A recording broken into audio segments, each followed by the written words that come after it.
Hello, my name is Harmon Wiltz, DeKalb Agro Technical Agronomist.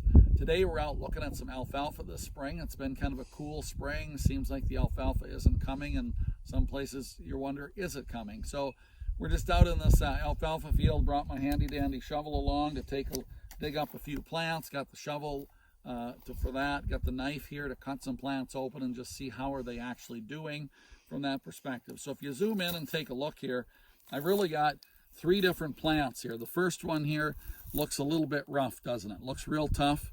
The other one here is looking a little bit more worse, I should say, not as good. And then here's a very nice, healthy, viable plant. So let's examine these just a little bit. These plants here, this one here is in the worst shape. There's a little bit of growth coming, very little. It looks rough. I think when it warms up, we'll get some growth to it. Then the next thing I like to do is cut it open and feel the root. This is pretty rubbery, and then I like to take my knife and cut it open and see how black it is in here. This isn't going to yield well, probably enough for first cutting. If you had all this, I'd probably recommend to tear it up and plant it to corn.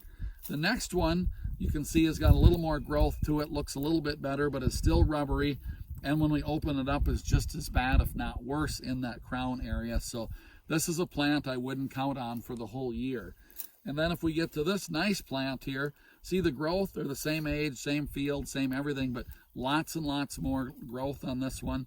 As I open this up, it's nice and white and lush, except for where I cut the soil, and they got a little black dirt on it. So very nice plant. Ideally what we would do, if you scoot back a little, ideally what we do is come out here and have a 1 foot by 1 foot square, I should say, set it down and count. And if we have 40 stems, so we'd be talking about 40 of these stems per square foot, that means that we have a viable plant. It's not great stand, but it would work for this year. We'd like to be 55 or better, 50 to 55 of these little stems. So good way to kind of evaluate your alfalfa. So I get out there, take a look at it, see what you got, so you kind of know where you need to go. Thank you on behalf of DeKalb Agro. Appreciate it, and have a wonderful, safe spring.